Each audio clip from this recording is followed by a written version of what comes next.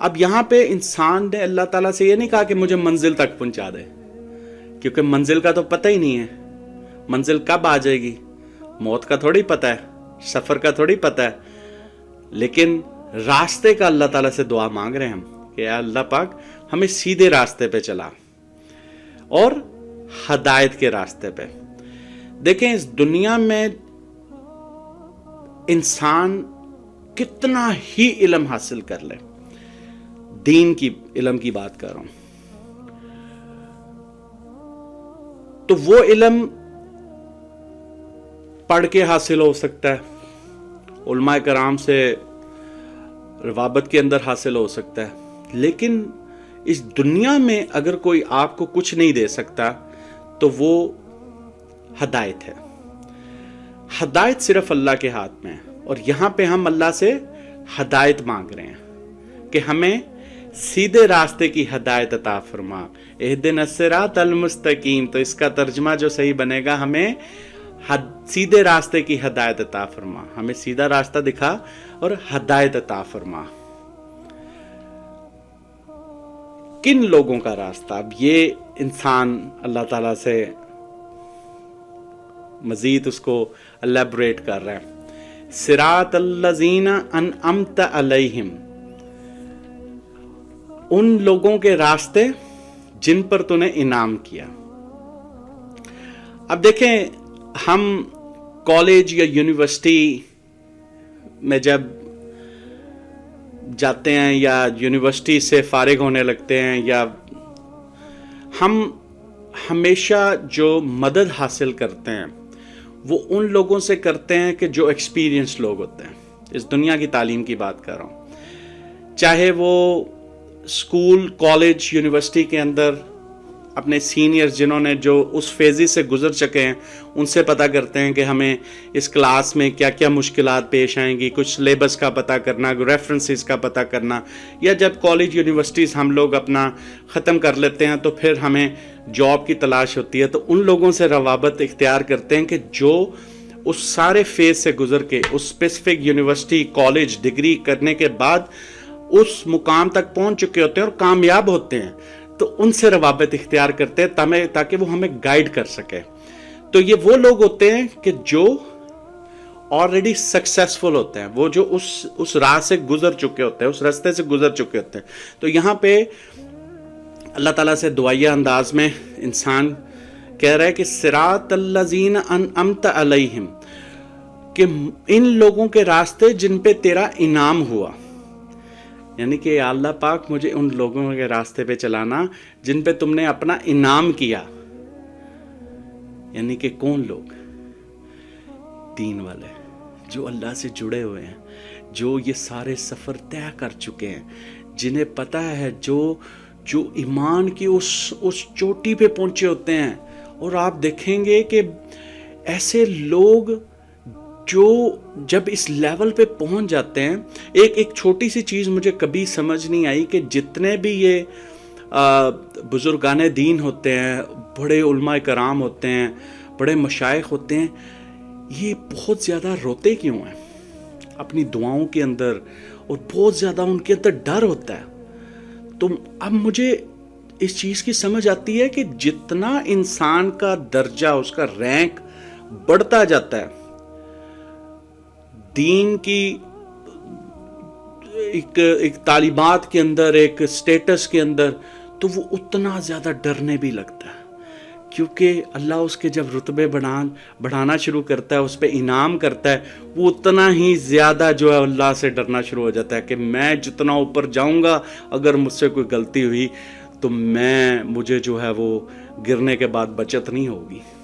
جو جتنا انسان کا درجہ اوپر بڑا ہوتا ہے وہ اتنا ہی زیادہ ڈرتا ہے۔ تو ہمیں ان لوگوں سے جڑنے کی اللہ تعالیٰ سے ہم دعا کر رہے ہیں کہ مجھے ان لوگوں کے ساتھ جوڑنا کہ جن پہ تیرا انعام ہوا۔ ٹھیک ہے جی، کیونکہ کئی دفعہ آج کے دور کے اندر ہم غلط لوگوں کے ساتھ جڑ جاتے ہیں، ٹھیک ہے، جن کے پاس علم ہی علم ہوتا ہے، ہدایت نہیں ہوتی۔ تو ہمیں یہ چیز دیکھنے کی بہت زیادہ ضرورت ہے، اسپیشلی آج کے دور کے اندر جہاں پہ علم اتنا آسان ہو چکا ہے ٹیکنالوجی کے تھرو، کہ اب یہ پتا کرنا کہ کون سی حدیث کس ٹاپک سے ریلیٹڈ کس کتاب میں موجود ہے، بچے سے بچہ، چھوٹا چھوٹا بچہ بھی ان احادیث کو فارورڈ کر رہا ہوتا ہے واٹس ایپ کے تھرو اور سب کچھ. تو اب علم بہت ایزی ہو چکا ہے، لیکن ہدایت اتنی کم ہو گئی ہے. علم اتنا آسان ہو گیا لینا، لیکن ہدایت اتنی ہی مشکل ہو گئی ہے. تو یہاں پہ انسان اللہ تعالیٰ سے ہم کلام ہو رہا ہے کہ مجھے ان لوگوں کے راستے پہ چلانا کہ جن پہ تیرا انعام ہوا، مجھے ان لوگوں کے ساتھ جوڑنا جن پہ تیرا انعام ہوا. غیر المغضوب علیہم ولا الضالین، ان لوگوں کے راستے پہ نہیں جن پہ تیرا غضب ہوا. یعنی کہ بھٹکے ہوئے لوگوں کے راستے پہ ہمیں نہ چلانا. تو آپ دیکھیں کہ کس خوبصورت طریقے سے ہم نے ایک دعا مانگی ہے اللہ تعالیٰ سے. نماز میں جب کھڑے ہوئے غلامی کی حالت میں سر جھکانے کے بعد، جو حدیث قدسی میں اللہ تعالیٰ نے فرمایا کہ میں نے نماز کو اپنے اور اپنے غلاموں کے درمیان 2 حصوں میں تقسیم کیا، کہ جہاں پہ پہلے حصے میں اللہ تعالیٰ نے اپنا تعارف کروایا، پھر بندہ اللہ تعالیٰ سے ایک قسم کی شہادت لے رہا ہے. میری ناقص عقل کے مطابق جو میں سمجھتا ہوں کہ ہمیں مسلمان ہمارے پیرنٹس کرتے ہیں، ہم مومن پہلی نماز سے بنتے ہیں.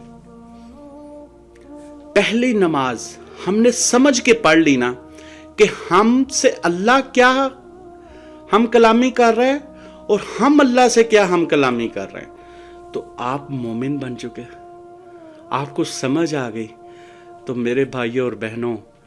آج کے بعد جب آپ اگلی نماز پڑھو، اللہ کے حضور خود کو غلامی کی حاضر میں کی صورت میں کھڑا کرو، تو سمجھو سورۃ فاتحہ کا مطلب سمجھو.